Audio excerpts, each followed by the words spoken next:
ശ്രീ ജ്യോതികുമാർ ചാമക്കാല, കഴിഞ്ഞ ലോക്സഭാ തെരഞ്ഞെടുപ്പിൽ UDFന് വൻ വിജയം ഉണ്ടാക്കി തന്നതിന് പിന്നിൽ കേരളത്തിലെ ക്രൈസ്തവ ന്യൂനപക്ഷങ്ങളുടെയും മുസ്ലിം ന്യൂനപക്ഷങ്ങളുടെയും അകമഴിഞ്ഞ പിന്തുണ എന്നതുണ്ടായിരുന്നു എന്ന് താങ്കൾ സമ്മതിക്കുമല്ലോ.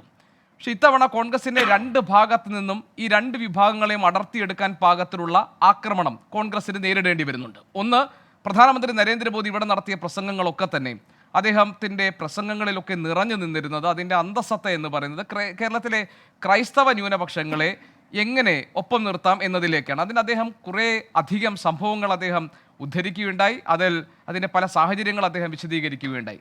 രണ്ട്, കേരളത്തിലെ മുസ്ലിം ന്യൂനപക്ഷങ്ങളെക്കുറിച്ചാണ്. അവിടെയാണ് മുഖ്യമന്ത്രി 8 ചോദ്യങ്ങൾ ഈ കോൺഗ്രസിനെതിരെ ഉന്നയിച്ചിരിക്കുന്നത്. അതിൽ ഏറ്റവും പ്രധാനപ്പെട്ടത് പൗരത്വ ഭേദഗതി നിയമം നടപ്പാക്കുന്നതിനോട് കോൺഗ്രസിൻ്റെ അഖിലേന്ത്യാ നേതൃത്വം ഇതുവരെ പ്രതികരിക്കാത്തതിൻ്റെ കാരണം എന്താണ്?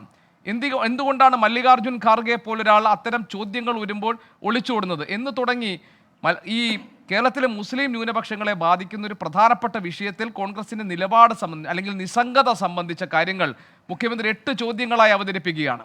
അപ്പോൾ ഒരു ഭാഗത്ത് ക്രൈസ്തവ ന്യൂനപക്ഷങ്ങളെ അടർത്തിയെടുക്കാനുള്ള നീക്കം, മറുഭാഗത്ത് മുസ്ലിം ന്യൂനപക്ഷങ്ങളുടെ കാര്യത്തിൽ കോൺഗ്രസിന് ഒരു ആത്മാർത്ഥതയും ഇല്ല, അല്ലെങ്കിൽ ആ ആത്മാർത്ഥതയെ ചോദ്യം ചെയ്തുകൊണ്ടുള്ള CPMന്റെ ആക്രമണം. കോൺഗ്രസ് എങ്ങനെ ഇതിനെ പ്രതിരോധിക്കും? പ്രസക്തമായ 2 ചോദ്യങ്ങളാണ്. കൃത്യമായ മറുപടി പറയാം. അതിനു മുമ്പ് ഞാൻ ശ്രീ എ സമ്പത്ത് നിർത്തിയിടത്തു നിന്ന് തുടങ്ങാനാണ് എനിക്ക് ആഗ്രഹം. ഒരു കണ്ടിന്യൂറ്റി വേണമല്ലോ, ഒരു ഫ്ലോ വേണമല്ലോ. അദ്ദേഹം പറഞ്ഞു നിർത്തിയത് ഞങ്ങൾ 1ാം UPA സർക്കാരിനെ പിന്തുണച്ചതിൻ്റെ ഭാഗമായിട്ട് കുറേ നേട്ടങ്ങളുണ്ടായിരുന്നു. 1ാം UPA സർക്കാരിൻ്റെ കാലത്തും 2ാം UPA സർക്കാരിൻ്റെ കാലത്തും ഒക്കെ നേട്ടങ്ങളുണ്ടായിട്ടുണ്ട്. തൊഴിലുറപ്പ് പദ്ധതി മാത്രമല്ല, ഏറ്റവും അവസാനം റൈറ്റ് ഫോർ ഫുഡ് ഉൾപ്പെടെയുള്ള ഒരുപാട് കാര്യങ്ങളുണ്ട്. നമുക്ക് ആ 10 വർഷവും ഒരുപാട് കാര്യങ്ങൾ പറയാനുണ്ട്. പക്ഷേ ചില വീഴ്ചകളും നമ്മുടെ ഭാഗത്ത് വന്നിട്ടുണ്ട്. അതൊക്കെ ശരിയാണ്. പക്ഷേ നിങ്ങൾ 89-ൽ BJP 2 MPമാരുണ്ടായിരുന്ന BJPയെ 84-ൽ MPമാരിലേക്ക് എത്തിക്കാൻ സഹായിക്കത്തക്ക രീതിയിൽ നിങ്ങളും VP സിംഗും ചേർന്നുകൊണ്ട് കോൺഗ്രസ് വിരുദ്ധത മൂലം BJPയെ പിന്തുണച്ചതും BJPയുടെ കൂടെ ചേർന്നതും താങ്കൾക്ക് അറിയാമോ? അത് എന്താണ് സാന്ദർഭികമായി ഈ അവസരത്തിലെങ്കിലും ഓർക്കാതെ പോയത് എന്നതിനെ സംബന്ധിച്ച് ഞാൻ പ്രത്യേകമായി ഒന്നും പറയുന്നില്ല. അദ്ദേഹത്തിൻ്റെ മറുപടിയിൽ അദ്ദേഹം പറയട്ടെ. ഇനി ഞാൻ താങ്കൾ ചോദിച്ച ചോദ്യത്തിലേക്ക് വരാം. ഇവിടെ പ്രധാനമന്ത്രി തുടരെയായി ഈ സംസ്ഥാനത്ത് തെരഞ്ഞെടുപ്പ് പ്രചാരണത്തിന് വരുന്നു. ഇന്നലെയും പത്തനംതിട്ടയിൽ വന്നിരുന്നു, നേരത്തെ തൃശ്ശൂരിൽ വന്നു, എറണാകുളത്ത് വന്നിരുന്നു. അദ്ദേഹം വരട്ടെ, ഇനിയും വരട്ടെ. അദ്ദേഹം ഇന്ത്യയുടെ പ്രധാനമന്ത്രിയാണ്. അദ്ദേഹം ഇവിടെ വന്ന് പ്രചാരണം ഇഷ്ടംപോലെ നടത്തട്ടെ. അദ്ദേഹം പ്രചാരണം നടത്തും തോറും ഈ സംസ്ഥാനത്ത് UDFന്റെ വിജയം മെച്ചപ്പെട്ടതാകുമെന്ന കാര്യത്തിൽ ഒരു തർക്കവും വേണ്ട. കഴിഞ്ഞ പ്രാവശ്യവും ഏറ്റവും അവസാനം സ്റ്റാർ ക്യാമ്പയിനറായി അദ്ദേഹം തിരുവനന്തപുരത്ത് നമ്മുടെ സെൻട്രൽ സ്റ്റേഡിയത്തിൽ ഉൾപ്പെടെ വന്ന് പ്രചാരണം നടത്തിയത് നമുക്ക് ഓർമ്മയുണ്ട്. കഴിഞ്ഞ തെരഞ്ഞെടുപ്പിലും പക്ഷേ ശശി തരൂരിൻ്റെ ഭൂരിപക്ഷം കൂടുകയാണ് ഉണ്ടായത് എന്ന കാര്യം നമ്മൾ മറക്കരുത്. ഇനി തൃശ്ശൂരിലേക്കും അദ്ദേഹം പോയിട്ടുണ്ട്. കഴിഞ്ഞ പ്രാവശ്യം തൃശ്ശൂരിൽ പോയപ്പോഴും ഞങ്ങളുടെ വോട്ട് ഷെയർ കൂടിയിട്ടേ ഉള്ളൂ. അദ്ദേഹത്തിൻ്റെ വോട്ട് സ്വാഭാവികമായിട്ടും തൃശ്ശൂരിൽ BJPയുടെ വോട്ട് 15% നിന്ന് 22% എത്തിയിട്ടുണ്ട്. പക്ഷേ ഞങ്ങളുടെ വോട്ട് ഷെയർ അവിടെയും കൂടിയിട്ടേ ഉള്ളൂ. പിന്നെ താങ്കൾ ചോദിച്ചത് അദ്ദേഹം ഇവിടെ വന്നു ക്രിസ്ത്യൻ കമ്മ്യൂണിറ്റിയെ കൂടെ നിർത്താൻ ശ്രമിക്കുന്നു, അദ്ദേഹം ക്രിസ്ത്യൻ കമ്മ്യൂണിറ്റിക്ക് അനുകൂലമായി സംസാരിക്കുന്നു, BJPയുടെ ടാർഗറ്റ് ക്രിസ്ത്യൻ കമ്മ്യൂണിറ്റിയാണ് എന്നൊക്കെ പറയുമ്പോൾ ഒറ്റ മറുപടിയേ ഉള്ളൂ ഗോപികൃഷ്ണൻ. മണിപ്പൂരിൽ കലാപമുണ്ടായിട്ട് ഒരു ദിവസം പോലും അങ്ങോട്ട് തിരിഞ്ഞു നോക്കാൻ കഴിയാത്ത പ്രധാനമന്ത്രി, അദ്ദേഹത്തിന് ഇത്തരം കാര്യങ്ങളിൽ എന്ത് ആത്മാർത്ഥതയാണ് ഉള്ളത് എന്ന് ക്രിസ്തീയ സമൂഹം തിരിച്ച് വോട്ടിംഗ് ദിവസം അത് വോട്ടിങ്ങിലൂടെ തന്നെ തിരിച്ചു ചോദിക്കും. മണിപ്പൂരിലെ ആ വർഗീയ കലാപത്തിൽ ഒരു ദിവസം പോലും തിരിഞ്ഞു നോക്കാതെ ആ സംസ്ഥാനത്തൊന്നും തിരിഞ്ഞു നോക്കാതിരുന്ന പ്രധാനമന്ത്രി, ആ പ്രധാനമന്ത്രിയുടെ ആ ചെയ്തിയോട്, അതിനെക്കുറിച്ചൊരു അക്ഷരം മിണ്ടാത്ത പ്രധാനമന്ത്രിയുടെ ചെയ്തിയോട് ഈ ക്രിസ്തീയ സമൂഹം ഒത്തുപോകുമെന്ന് താങ്കൾക്ക് തോന്നുന്നുണ്ടോ? അവർ അതിന് തെരഞ്ഞെടുപ്പിലൂടെ മറുപടി നൽകും. ഒരു തർക്കവും വേണ്ട. ഇനി നമ്മുടെ മുഖ്യമന്ത്രിയെ കുറിച്ചാണ് താങ്കൾ ചോദിച്ചത്.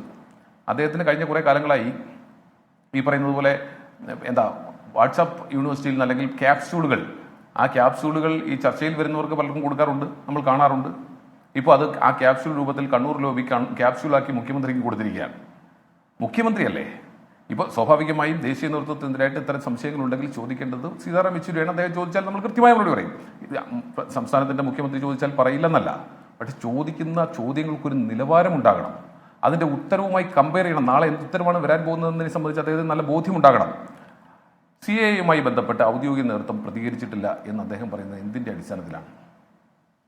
കോൺഗ്രസിൻ്റെ മാധ്യമ വിഭാഗത്തിൻ്റെ ചുമതലയുള്ള ജനറൽ സെക്രട്ടറിയുടെ പേര് ഞാൻ താങ്കളോട് പ്രത്യേകം പറയേണ്ടതില്ലല്ലോ, ശ്രീ ജയറാം രമേശ്. അദ്ദേഹം വളരെ കൃത്യമായി അതിനെ സംബന്ധിച്ച് പ്രതികരിക്കുകയും അതിനെ സംബന്ധിച്ച് എല്ലാ മാധ്യമങ്ങളിലും റിപ്പോർട്ട് ചെയ്യുകയും ചെയ്തിരുന്നു. 4.5 വർഷം കാത്തിരുന്ന് ലോക്സഭാ തെരഞ്ഞെടുപ്പ് അടുത്തപ്പോൾ വർഗീയ ധ്രുവീകരണം ലക്ഷ്യമിട്ടാണ് CAA കൊണ്ടുവരുന്നത്, ഇത് ഇലക്ഷൻ സ്റ്റണ്ടാണ് എന്നതാണ് ആ സ്റ്റേറ്റ്മെന്റിന്റെ കാതലായ ഭാഗം. അതിന്റെ കാതൽ ആ സ്റ്റേറ്റ്മെന്റ് അങ്ങനെയാണെങ്കിൽ ശ്രീ ജ്യോതികുമാർ ചാമക്കാല CAA എന്നത് കോൺഗ്രസിനെ സംബന്ധിച്ച് ഒരു തെരഞ്ഞെടുപ്പ് വിഷയമാണോ അല്ലയോ? ഞാൻ അതിലേക്ക് വരുന്നത് നിങ്ങൾ ശബരിമല വിഷയത്തിൽ കോൺഗ്രസിനോട് ചോദിച്ചാണെന്നേ. ഇതേ ഗോപികൃഷ്ണൻ തന്നെ ഇതേപോലെ സ്റ്റുഡിയോയിൽ ഇരുന്നുകൊണ്ട് എന്നോട് ചോദിച്ചിട്ടുണ്ട്, ശബരിമല വിഷയത്തിൽ നിങ്ങൾക്കതൊരു വിഷയമാണോ? അന്ന് ഞങ്ങൾ പറഞ്ഞ വിഷയങ്ങളുണ്ട്, ഞങ്ങൾക്ക് ഇതിനെല്ലാം കൃത്യമായ മറുപടി കേട്ടുള്ളൂ. ഞാൻ ഇതിലേക്ക് വരാം. ഇനി താങ്കൾ അദ്ദേഹത്തിന്റെ മുഖ്യമന്ത്രിയുടെ മറ്റൊരു ചോദ്യം എന്താണ്? ഭാരത് ജോഡോ യാത്രയിൽ പൗരത്വ ഭേദഗതിയെക്കുറിച്ച് മുഖ്യമന്ത്രി രാഹുൽ ഗാന്ധി മൗനം പാലിക്കുന്നു എന്നുള്ളതാണ്. പൗരത്വ നിയമ ഭേദഗതി CAA വെച്ചുകൊണ്ട് ഈ രാജ്യത്ത് എന്താ പറയുന്നത്, പൗരത്വത്തിന് വേണ്ടി മതം ഒരു മാനദണ്ഡമാക്കുന്നതിനെതിരായിട്ടാണ് നമ്മൾ പൗരത്വ നിയമ ഭേദഗതിയെ എതിർത്തുകൊണ്ടിരിക്കുന്നത്. ഇവിടെ എന്താണ് ശ്രീ രാഹുൽ ഗാന്ധി ഉയർത്തിക്കൊണ്ടുവരുന്ന മുദ്രാവാക്യം? ജനങ്ങൾക്കിടയിൽ വിഭാഗീയതയും വർഗീയതയും സൃഷ്ടിച്ചുകൊണ്ട് സംഘടനാ പ്രവർത്തനം നടത്തുന്ന BJPക്കെതിരായി, സംഘപരിവാർ ശക്തികൾക്കെതിരായി അദ്ദേഹം നടത്തുന്ന പോരാട്ടമാണ്. അത് മുഖ്യമന്ത്രിയുടെ ഓഫീസിലെ AC റൂമിൽ നിന്ന് അദ്ദേഹത്തിന് കാണാൻ കഴിയില്ല. അദ്ദേഹം തെരുവിലൂടെ നടക്കുകയാണ്. അദ്ദേഹം കന്യാകുമാരി മുതൽ നമ്മുടെ കാശ്മീരം വരെ നടന്നിട്ടുള്ളത് മുഖ്യമന്ത്രിക്ക് ഓർമ്മയില്ലേ? അപ്പോൾ CAAയുമായി ബന്ധപ്പെട്ട വിഷയത്തിൽ കോൺഗ്രസിന്റെ വ്യക്തമായ നിലപാട് അത് കോൺഗ്രസ് ഔദ്യോഗികമായി തന്നെ പറഞ്ഞിട്ടുണ്ട്. പിന്നെ അദ്ദേഹം പറഞ്ഞെന്താണ്? പൗരത്വ നിയമവുമായി ബന്ധപ്പെട്ട് 2019 പ്രക്ഷോഭം നടക്കുമ്പോൾ ഡിസംബർ മാസത്തിൽ ശ്രീ രാഹുൽ ഗാന്ധി എവിടെയായിരുന്നു എന്നാണ്.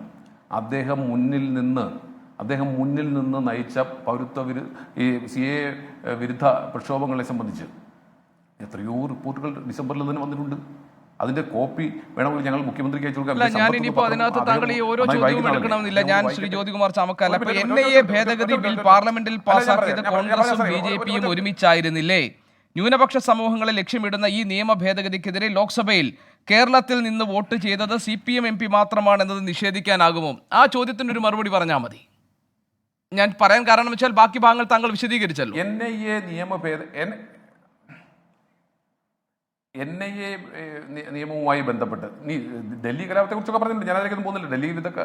ഡൽഹിയിലെ കലാപവുമായി ബന്ധപ്പെട്ട് CAA വിരുദ്ധ കലാപവുമായി ബന്ധപ്പെട്ട് കോൺഗ്രസും AIPയുമാണ് ഗൂഢാലോചന നടത്തിയിട്ടുള്ളതെന്ന് പാർലമെന്റിൽ പറഞ്ഞിട്ടുള്ള BJP നേതാക്കന്മാരാണെന്നേ.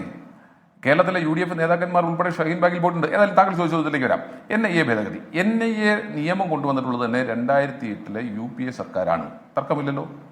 അതുമായി ബന്ധപ്പെട്ട് ഭേദഗതി കൊണ്ടുവന്നു.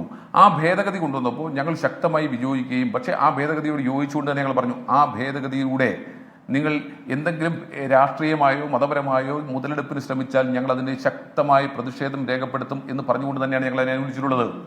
അങ്ങനെ ചെയ്യുമ്പോഴും തിരിച്ച് ഞാൻ ഇതേ മുഖ്യമന്ത്രിയോട് ചോദിക്കുന്നത്, അലനെയും താഹയെയും ജയിലിലിട്ടത് ഏത് നിയമത്തിന്റെ പിൻബലത്തിലാണ്? ഒരു ചെറിയ പുസ്തകം കയ്യിൽ വെച്ചിരുന്നു എന്നതിന്റെ പേരിൽ അലനെയും താഹയും ജയിലിൽ എത്ര ദിവസം ഇട്ടിരുന്നു?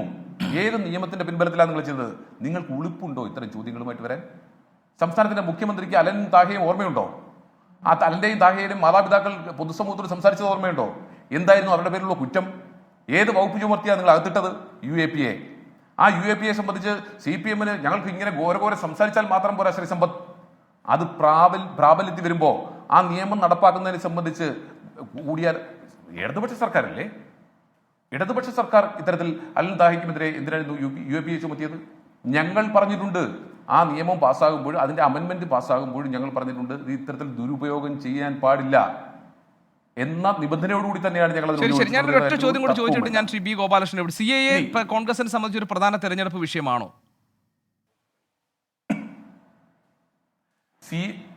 കോൺഗ്രസിനെ സംബന്ധിച്ചല്ല, എല്ലാ രാഷ്ട്രീയ പ്രസ്ഥാനങ്ങളെ സംബന്ധിച്ചും CAA ഒരു തെരഞ്ഞെടുപ്പ് വിഷയം തന്നെയാണ്. ഇവിടെ നമ്മുടെ മുമ്പിലുള്ള എല്ലാ വിഷയങ്ങളും നോക്കൂ. ഇപ്പോൾ കേരള യൂണിവേഴ്സിറ്റിയിൽ നടന്നുള്ള കലോത്സവവുമായി ബന്ധപ്പെട്ട വിഷയം മുതൽ, പൂക്കോട്ട് കോളേജിൽ നടന്നുള്ള വിഷയം മുതൽ, AI ക്യാമറയിലെ അഴിമതി മുതൽ, K-ഫോണിലെ അഴിമതി മുതൽ, കൊലപാതക രാഷ്ട്രീയം മുതൽ, മാസപ്പടി മുതൽ, സാമ്പത്തിക ക്രമക്കേട് ഉൾപ്പെടെയുള്ള കാര്യങ്ങൾ, ഇപ്പോൾ ഏറ്റവും മുതലുള്ള ഇലക്ട്രൽ ബോണ്ട് ഉൾപ്പെടെ ആനുകാലിക രാഷ്ട്രീയ വിഷയങ്ങൾ എല്ലാം തെരഞ്ഞെടുപ്പ് വിഷയങ്ങൾ തന്നെയാണ്. തർക്കമുണ്ടോ താങ്കൾക്ക്? ഞാൻ വരാം ശ്രീ B ഗോപാലകൃഷ്ണൻ. അല്ല, ഞാൻ ചോദിക്കുന്നത് മുഖ്യ പ്രധാനപ്പെട്ട, അതായത് ഞാൻ ചോദിച്ചതേ ശ്രീ ജ്യോതികുമാർ ചാമക്കാല, കോൺഗ്രസിനെ പ്രതിരോധത്തിൽ നിർത്തിക്കൊണ്ടാണ് ഈ വിഷയത്തെ തെരഞ്ഞെടുപ്പ് പ്രചാരണത്തിൽ CPM അവതരിപ്പിക്കുന്നത്. അവിടെ നിങ്ങൾക്ക് പറയാനുള്ളത് എന്താണ്? നിങ്ങൾ ഈ CAA കാര്യത്തിൽ CPM ന്യൂനപക്ഷ വിഭാഗങ്ങളുടെ വിശ്വാസം ആർജിച്ചെടുക്കുന്ന തരത്തിൽ ഇതൊരു പ്രധാനപ്പെട്ട തെരഞ്ഞെടുപ്പ് പ്രചാരണ വിഷയമാക്കി കൊണ്ടുവരുമോ എന്നാണ് ഞാൻ ചോദിച്ചത്. ഇപ്പോൾ താങ്കൾ പറഞ്ഞതുപോലെ എല്ലാ ജനറൽ ഇഷ്യൂസും നമ്മൾ എടുക്കും എന്ന് പറയുന്നത് സ്പെസിഫിക് അല്ലല്ലോ.